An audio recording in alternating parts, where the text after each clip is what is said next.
Hi అండి, ఎలా ఉన్నారు? బాగున్నారా? ఇవాళ ఫ్రంట్ 3 డాట్స్ ఎలా వేసుకోవాలనేది చూద్దాం రండి.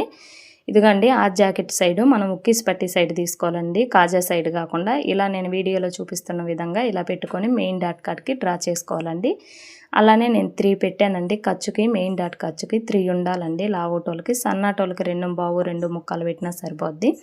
అలానే 1.5 కాడ నుంచి మధ్యలో డ్రా చేసుకొని స్ట్రైట్గా ఒక లైన్ గీసుకున్నానండి. అలానే ట్రయాంగిల్ షేప్లో గీసానండి.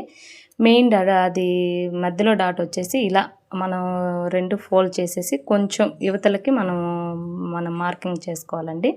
మార్కింగ్ చేసుకొని అలానే 2 బావుగా మనం హైట్ అనేది డ్రా చేసుకోవాలండి. మెయిన్ డాట్ ఏంటంటే 3.5గా డ్రా చేయాలండి. అలానే మెయిన్ డాట్ కాడ నుంచి క్రాస్గా పెట్టేసి 4కి సంకలో డాట్ అనేది డాట్ చేయాలండి, డ్రా చేసుకోవాలి. ఇంతేనండి, సింపుల్. ఆ జాకెట్ తోటి తీసేసుకోవచ్చండి మనము. మెయిన్ డాట్ కొలతలు అనేవి సింపుల్గా వస్తుంటాయి. అలానే మనం ఇంతేనండి. ఈ డ్రాక్ మనం కుట్టుకోవడం ఇలా టక్స్ ఇచ్చేసుకోవాలండి. అంతే, సింపుల్గా అయిపోద్దండి. వీడియో నచ్చితే లైక్ చేసి సబ్స్క్రైబ్ చేయండి. ప్లీజ్ సపోర్ట్ చేయండి ప్లీజ్.